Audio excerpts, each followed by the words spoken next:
Boleh Ustaz, boleh. Ustaz dah sebelum pergi. Okey. Kita semua ngantuk ke?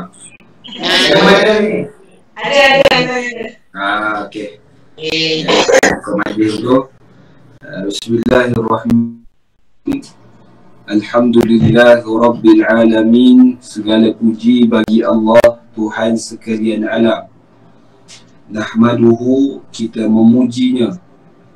Wa nasta'inuhu, kita memohon pertolongan daripadanya.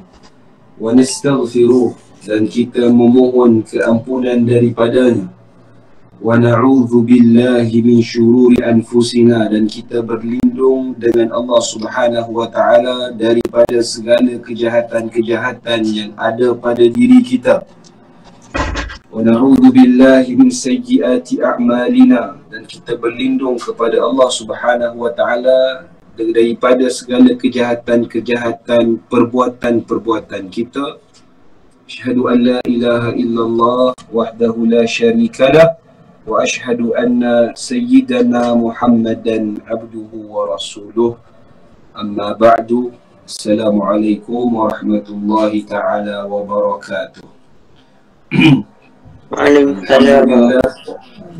Kita bersyukur kepada Allah Subhanahu wa taala kerana Allah taala memberikan lagi kita kesempatan untuk kita bertemu lagi, bersama-sama kita membantu, saling ingat mengingati untuk menaikkan lagi keimanan kita kepada Tuhan, menambahkan lagi ketakutan kita kepada Allah Azza wa Jal, dan seterusnya insya-Allah dapatlah bersama-sama kita membantu diri kita untuk memahami kalamullah yang menjadi panduan kehidupan kita insya-Allah.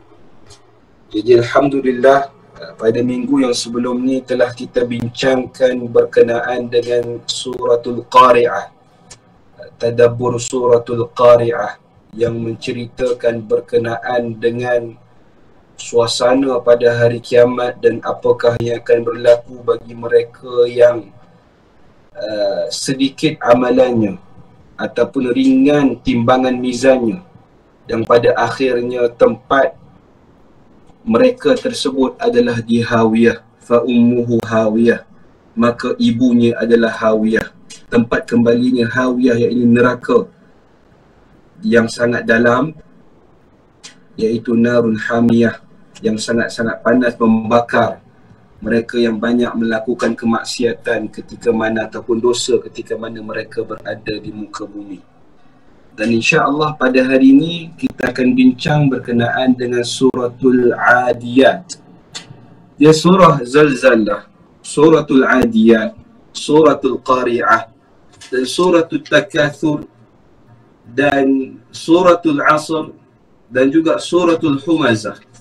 Dia ada munasabah lah, mana kata dia ada kaitan antara ayat-ayat ni. Dan insya-Allah bila kita dah selesai daripada suratul Zalzalah, kita akan tengok nampak lebih jelas bahawasanya surah-surah ini ada kaitan di antara satu sama lain. Dan kebiasaannya memanglah ayat Al-Quran sendiri pun dia adalah, macam saya kata, ada ilmu munasabat dalam Al-Quran. Kadang apa kaitan ayat yang terakhir dengan ayat yang awal, ataupun ayat yang daripada sebelum dan selepas dia, ataupun surah Al-Fatihah dengan ayat yang lain, antara surah ni dengan surah ni ada munasabahnya. Itu termasuk di dalam ilmu munasabah. Jadi insya-Allah sebelum kita masuk di dalam perbincangan tadabbur suratul Adiyat ni, kita minta ustaz kita, Ustaz Aiman, untuk membacakan suratul Adiyat insya-Allah. فليتفضل مشكورا.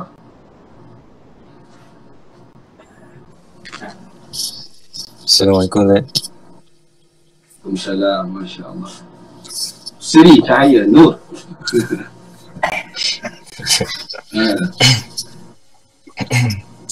Jumpa tak? Bila? أعوذ بالله من الشيطان الرجيم. بسم الله الرحمن الرحيم. والعاديات ضبحا فالموريات قدها فالمغيرات صبحا فأثرن به نقعا فوسطن به جمعا إن الإنسان لربه لكنود وإنه على ذلك لشهيد وإنه لحب الخير لشديد أفلا يعلم إذا بعثر ما في القبور وحصل ما في الصدور إن ربهم بهم يومئذ لخبير صدق الله العظيم. Sadaqallahul Azim. Terima kasih diucapkan kepada Ustaz Aiman kita di atas bacaan yang penuh khusyuk dan merdu, masya-Allah tabarakallah. Alhamdulillah. Berkenaan dengan suratul Adiyat, nama suratul Adiyat, ada sebahagian daripada mufassirin mengatakan bahawasanya namanya adalah surah wal Adiyat, mana kata ditambah huruf waw di depan lah. Dan ada yang pada mushaf kita sekarang ni dinamakan dengan suratul Adiyat, kalimah yang pertama di dalam surah ini. Dan suratul Adiyat ada dua pandangan. Ada yang mengatakan bahawasanya ianya diturunkan di Mekah Al-Mukarramah, kerana kalau kita tengok ayat-ayat di dalam suratul Adiyat sendiri, ayatnya pendek-pendek. Dan kebiasaannya surah-surah Makkiyah yang diturunkan di Mekah Al-Mukarramah sebelum daripada hijrah baginda Nabi SAW ke Madinah Al-Munawwarah, kebanyakan ayat-ayat tersebut dia ayat-ayat yang pendek lah. Dan ada juga pandangan yang mengatakan bahawasanya ianya adalah ianya merupakan surah Madaniyah yang diturunkan di Madinah Al-Munawwarah selepas Nabi SAW berhijrah ke Madinah Al-Munawwarah. Kenapa jadi macam tu?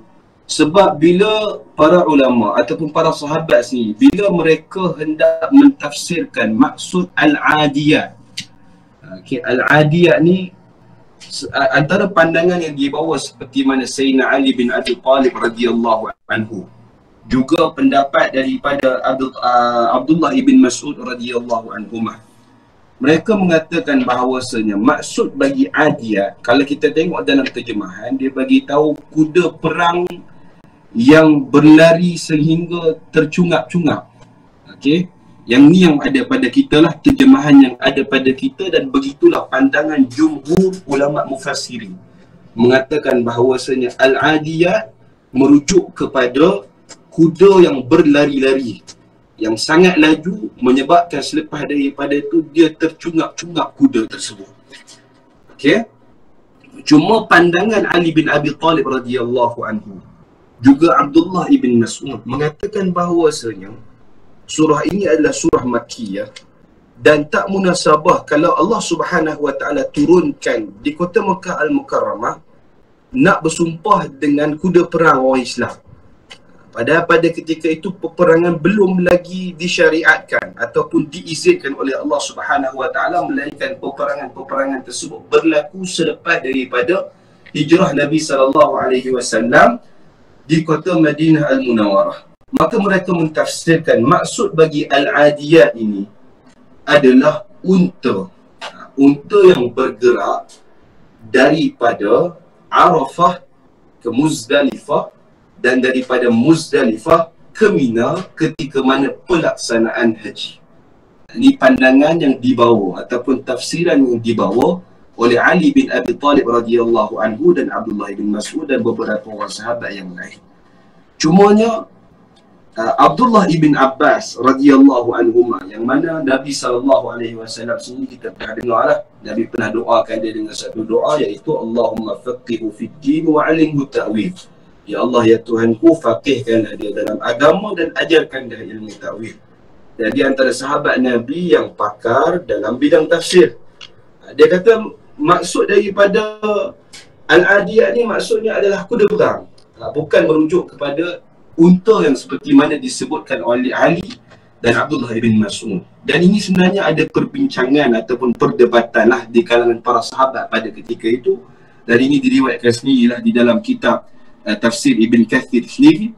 Tapi Abdullah bin Abbas lepas daripada itu dia pun berlepas tangan lah. Sehingga ada satu riwayat mengatakan bahawasanya Abdullah bin Abbas kembali bersetuju dengan apa yang dikatakan oleh Ali bin Abi Talib radhiyallahu anhu. Ini sajalah saya datangkan pandangan-pandangan lah.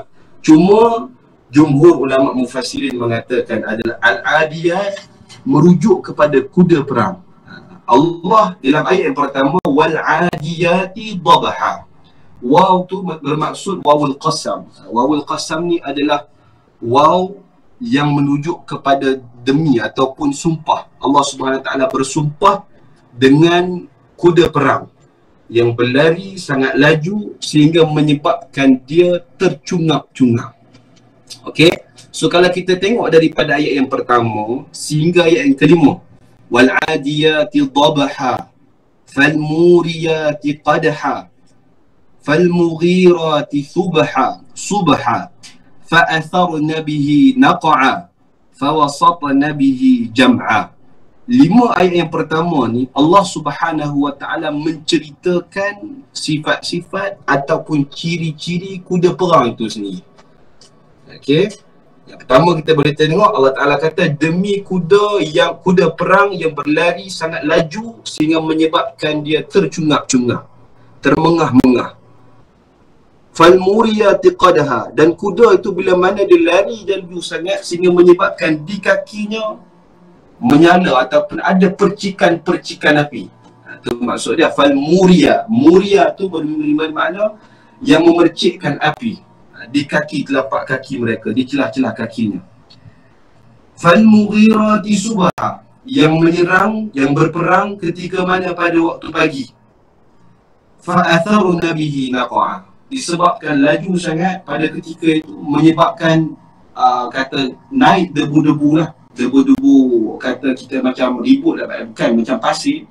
Kalau padang pasir orang boleh berperang, kalau kuda main kat situ ramai-ramai dengan keadaan yang sangat banyak dan sangat laju menyebabkan ada kepulan-kepulan lah, kepulan-kepulan debu. Dan kemudian selepas itu Allah Ta'ala kata fawasatna bihi jam'a, kemudian selepas daripada itu mereka akan menjebur di tengah-tengah kumpulan orang yang berperang. Okay, dekat sini Allah Subhanahu Wa Ta'ala 5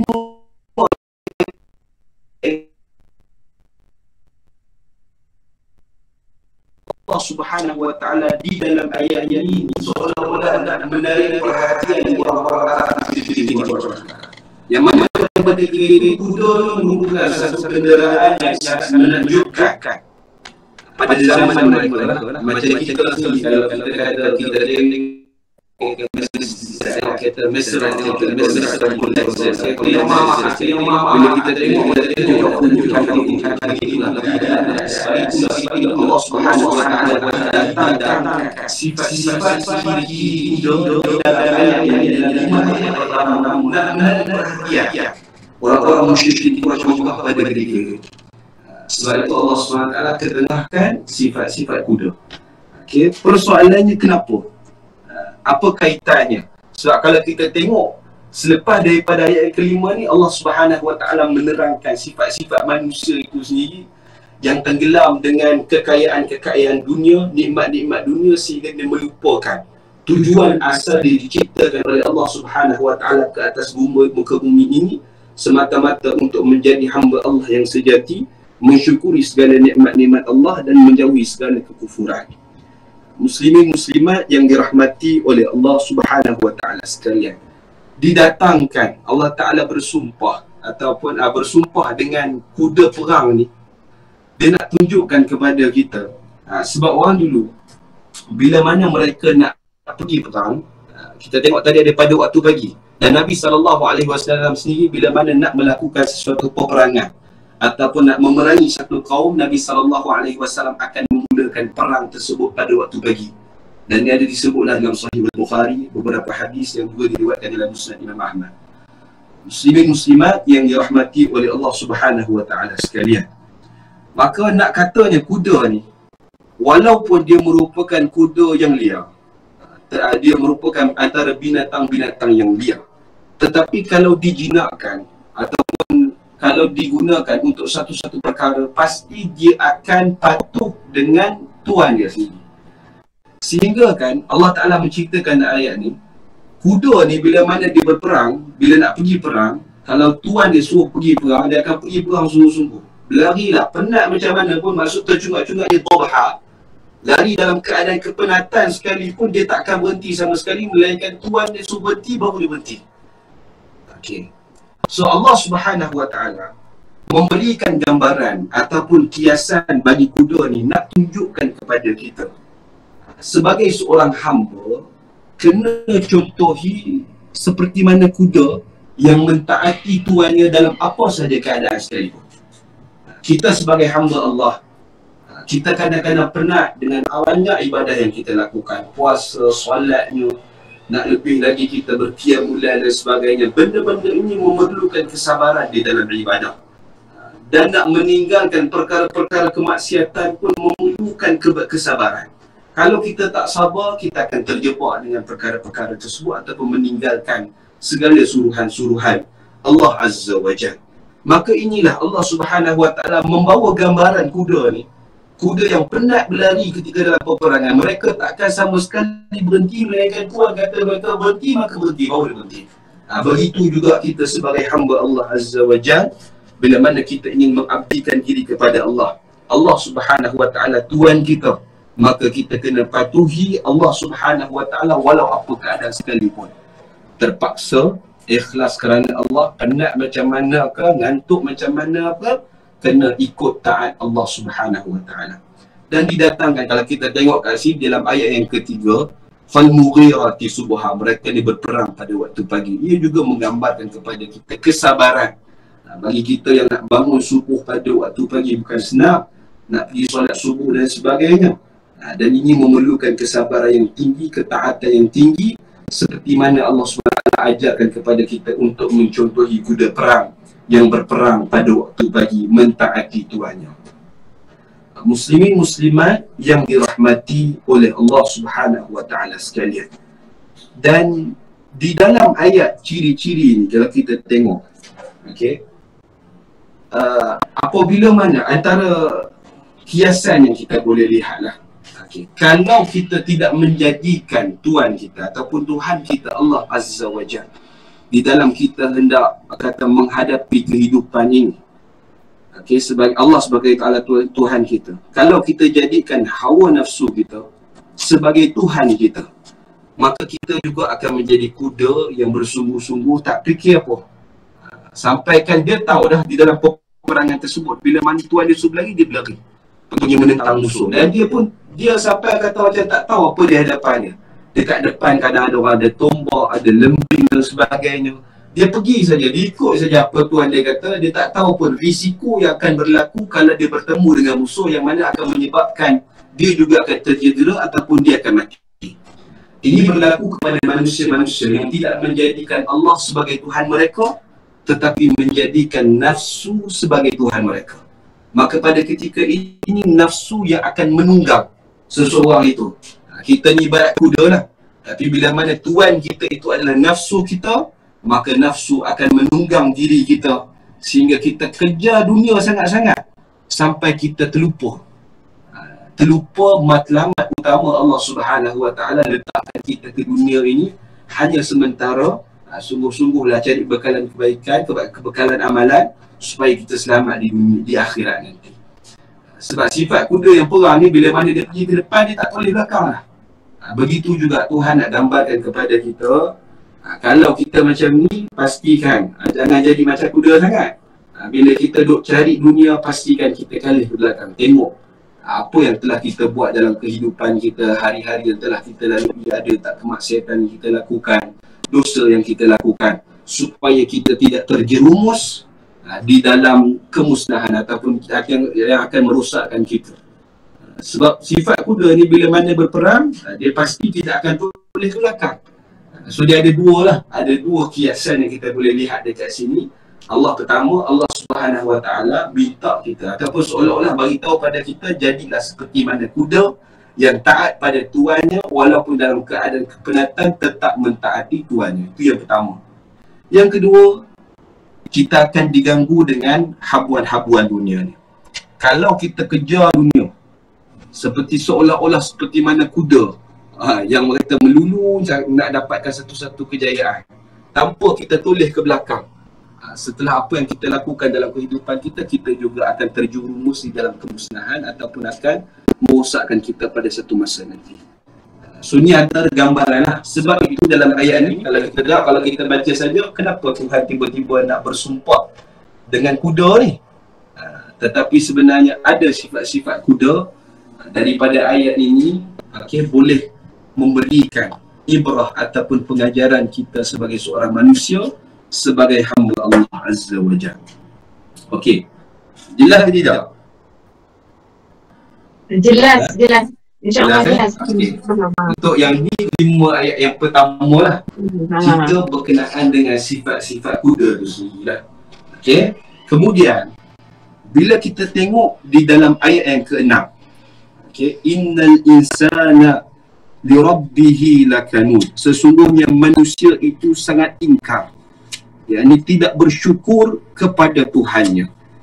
Okay, kalau kita tengok perkataan kunud, lakanud ni, okay, lakanud ni maksudnya kufur lah, kufur. Cuma para ulama-ulama bahasa lah, ahli-ahli lughah, mereka mengatakan maksud Kanada ni seperti bukan Kanada, negara Kanada tu.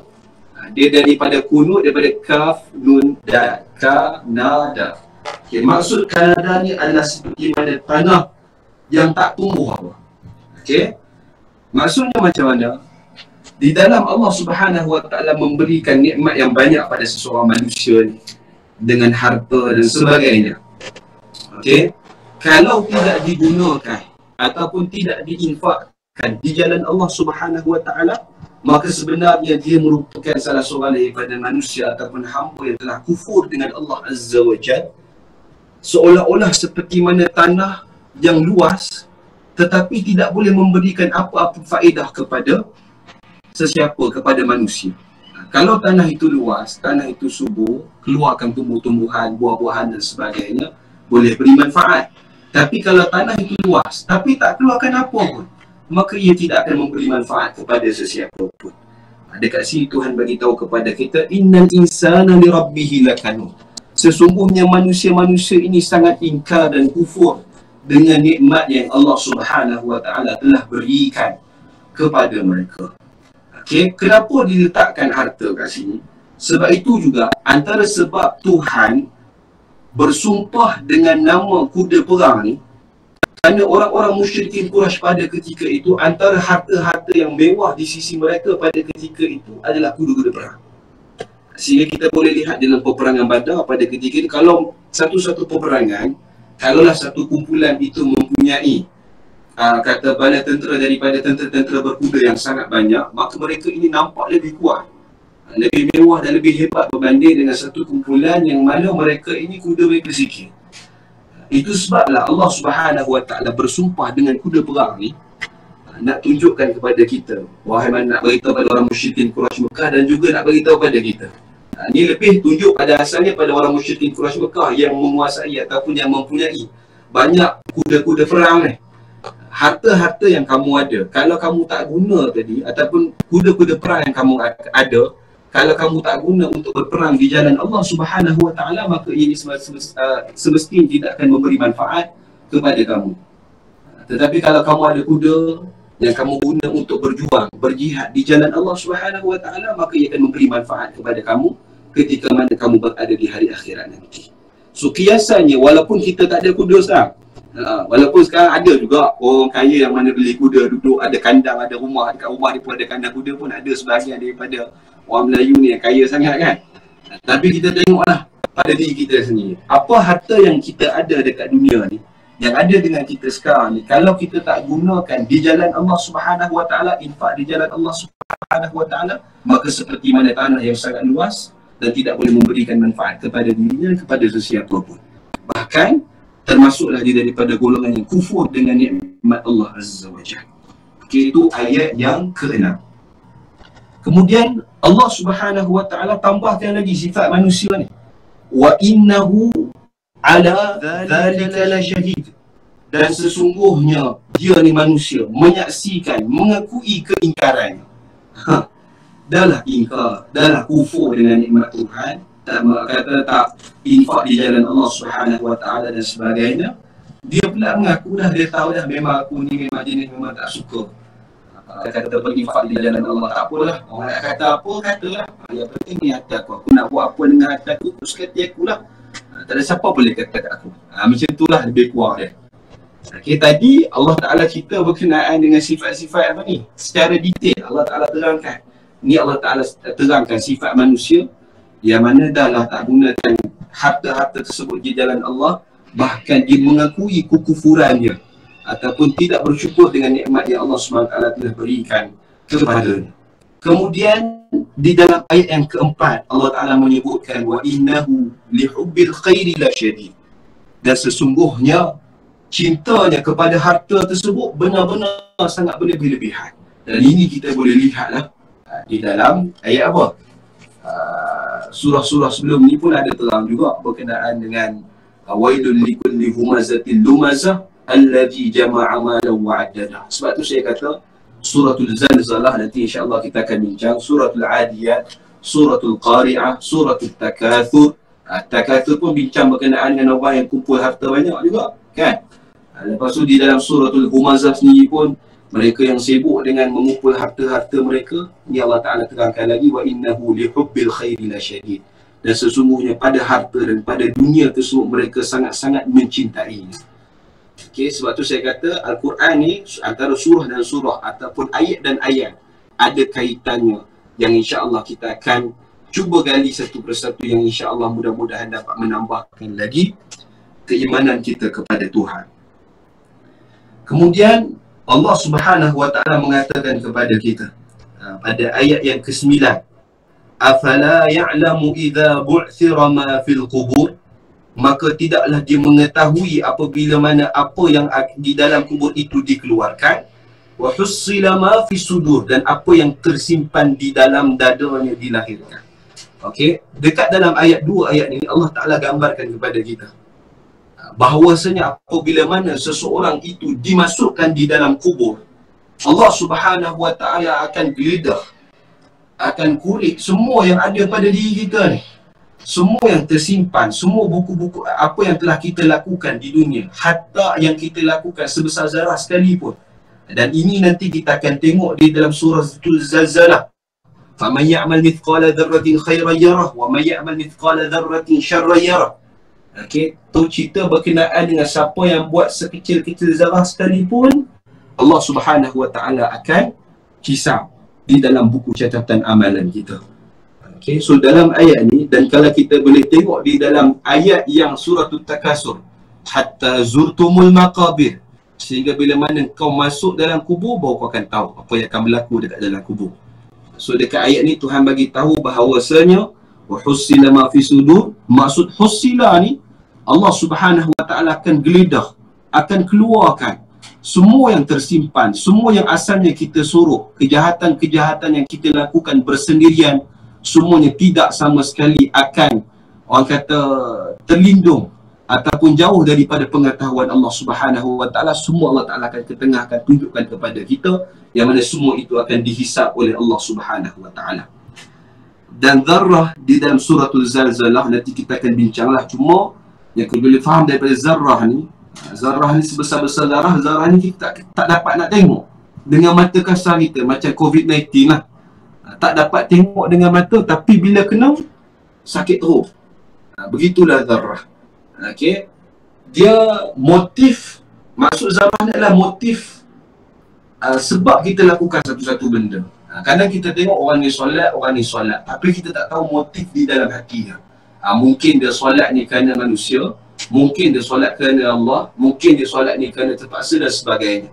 Jadi semua yang tersimpan dalam diri kita pada masa kehidupan kita, sama ada kita buat satu ibadat tu kerana Allah ataupun tidak, semua tu Allah Ta'ala akan geledahkan dalam diri kita. Allah Ta'ala akan tunjukkan bahawasanya inilah yang dulu kau suruhkan di dalam hati kau, juga akan dihisap oleh Allah Azza wa Jalla ketika mana kau berada di dalam kubur dan di padang mahsyar nanti. Muslimin muslimat yang dirahmati oleh Allah Subhanahu Wa Ta'ala. Dan kita boleh lihat di dalam ayat yang seterusnya Allah Ta'ala menyebutkan inna rabbahum bihim yawma idzil la khabir. Sesungguhnya Tuhan mereka pada hari itu sangat-sangat teliti terhadap keadaan mereka. Maksud khabir ni sangat-sangat berpengalaman, sangat-sangat tahu. Walaupun kita duduk dalam kegelapan, maksiat yang kita lakukan secara bersendirian, semua itu di bawah pengetahuan Allah dan tidak ada satu pun yang terlindung dan tersuruh daripada pengetahuan Allah Azza wa Jalla.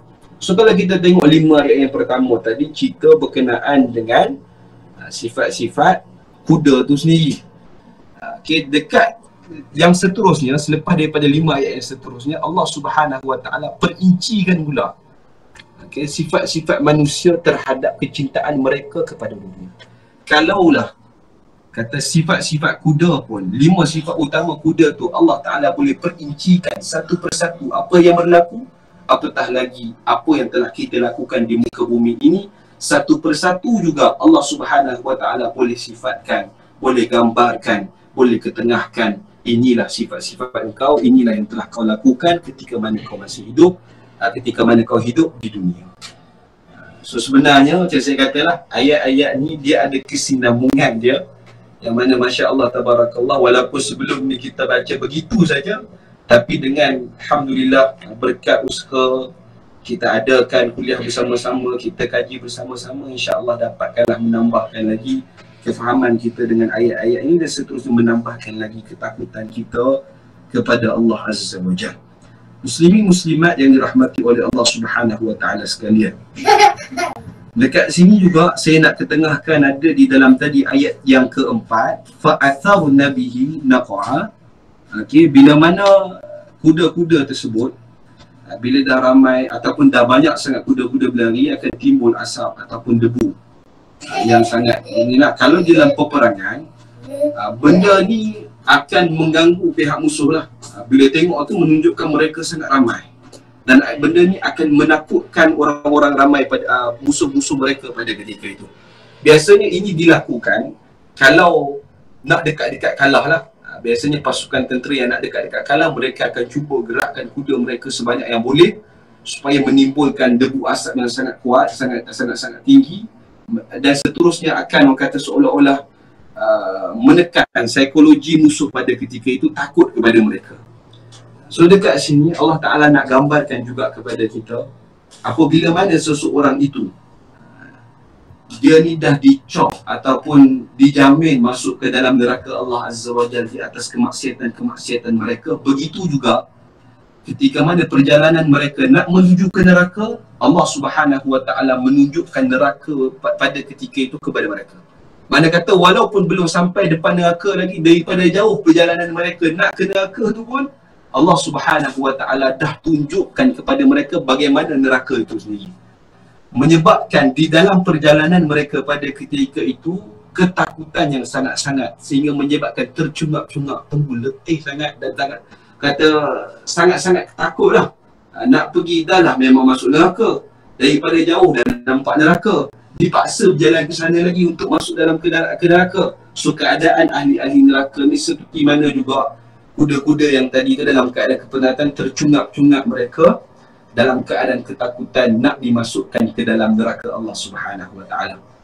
So tadi gambaran neraka tadi daripada jauh dah ditunjukkan, boleh kita lihat di dalam ayat yang keempat tadi, fa'atharna bihi naqa'a, menyebabkan debu yang sangat besar, sangat tinggi, menyebabkan musuh-musuh mereka takutlah dengan debu-debu tersebut. Tapi kiasannya nak tunjuk kepada kita siapa yang buat maksiat yang akan dimasukkan ke dalam neraka Allah Azza wa Jal, mereka ini juga akan ditakutkan ketika mana di akhir akhirat nanti dengan ditunjukkan neraka lebih awal, walaupun di dalam perjalanan untuk mereka sampai di dalam neraka Allah Subhanahu wa Ta'ala. Okay, so kita berdoa lah, mudah-mudahan Allah Subhanahu wa Ta'ala lindung kita semua daripada dimasukkan ke dalam neraka Allah Azza wa Jal, dan mudah-mudahan dengan ayat yang kita telah tadabbur ini dapat memberikan kesedaran kepada kita dan ketakutan kepada kita untuk tidak sekalilah melakukan apa sahaja kemaksiatan, baik terang-terangan ataupun di dalam keadaan bersendirian. Okey, ada apa-apa soalan ke? Dan ada sebahagian para ulama mufassirin, bila mereka kata kalau kita cuba baca wal adiyati dhabha fal muriyati qadha fal mughirati subha, kalau kita tengok daripada awal sampai habis ayat dia seolah-olah macam kita macam tengah naik kuda lah. Cara bacaan dia tu macam pergerakan kuda itu sendiri. Boleh cubalah fal muriyati qadha, seolah-olah gerakan ataupun sebutan yang kita baca di dalam ayat-ayat ni seolah-olah macam kita tengah naik kuda. So antara keindahan surah Al-Adiyat ni, walaupun pada awalnya Tuhan menggambarkan cerita berkenaan dengan kuda, tapi cara bacaan dia pun seolah-olah kita tengah menunggang kuda. Dia begitulah. Kalau siapa yang pasal lah. Kalau siapa tak pasal, janganlah paksa baca wal adiyati dhabha. Janganlah sampai macam tu. Cuma adalah pandangan daripada para ulama mufassir yang mengatakan seolah-olah bila mana seseorang itu baca, seolah-olah macam dia tengah naik kuda lah. Bacaan dia tu macam beralun-alun sikit lah. Macam seolah-olah kita naik kuda. Ada apa-apa soalan tak?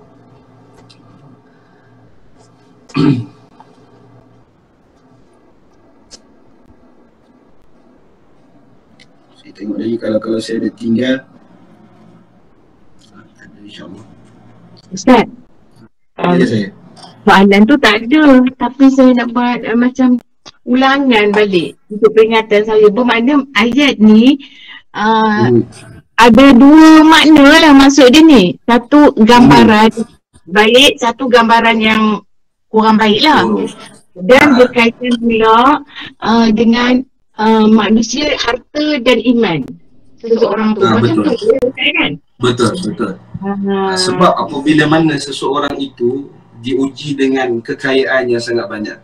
Kaya ni tak salah.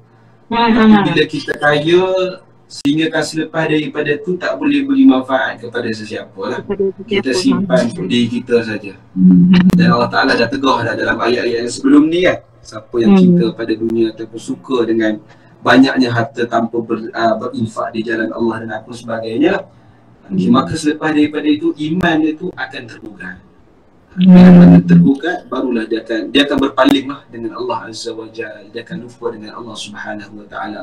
Sebab tu kekayaan ni sebenarnya kadang-kadang kita takut dia jadi istidraj kan. Makin lama makin tambah. Aku buat maksiat pun harta aku banyak kan. Yang kawan ni duk beribadah bersungguh-sungguh, tapi harta tak banyak-banyak pun. Sebab apa? Ibadah yang kita lakukan dengan ikhlas ni bukan kita nak dapat di dunia kan.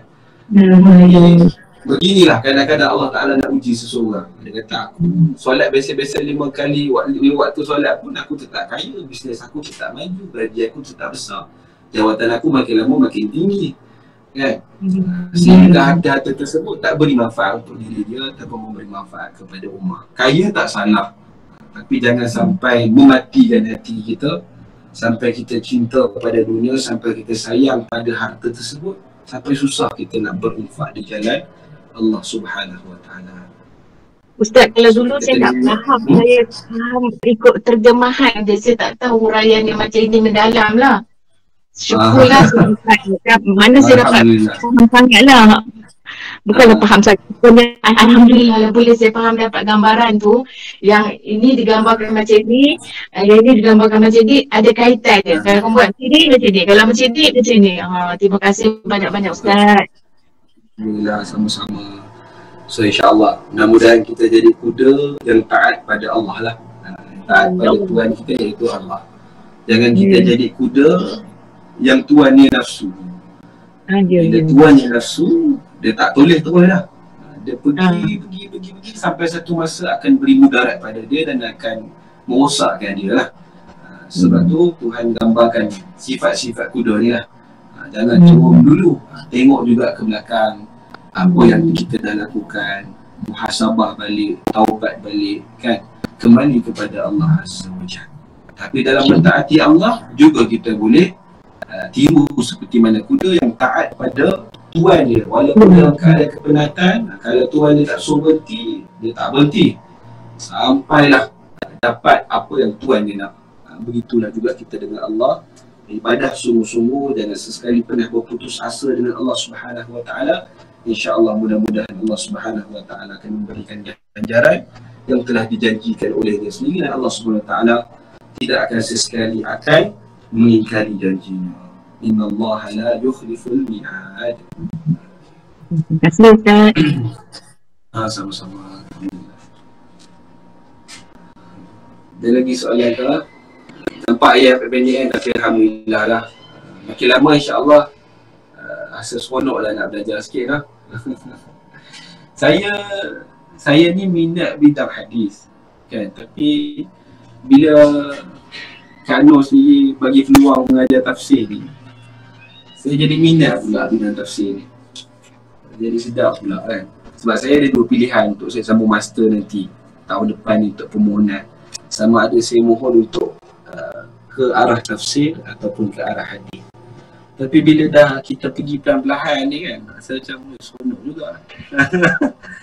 Seronok juga. Banyaklah masa seolah-olah macam puzzle lah dalam surah-surah ataupun ayat-ayat Allah Azza wa Jalla ni. Kalau kita kaji, dia tak akan berhenti. Dia punya mukjizat dia. Yang seterusnya insya-Allah akan menambahkan lagi keimanan kita dan ketakutan kita kepada Allah Subhanahu wa Taala. Alhamdulillah. Sebab ni usaha Kak Nur kan. Kita bersama-sama berkongsi pahala lah, insya-Allah. Ustaz, saya nak minta dia sebab saya ada kelas. Boleh. Ustaz ya, terima kasih banyak. Terima kasih semua. Nanti sama jumpa lagi. Assalamualaikum. Ada soalan lagi ke? Kalau tak ada soalan, alhamdulillah lah. Yang tadi setuju tu. Ya.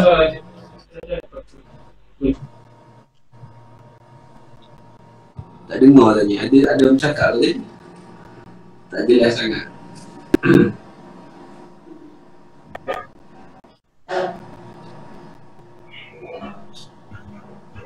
Kalau ada apa-apa soalan nanti boleh terus mesej ke?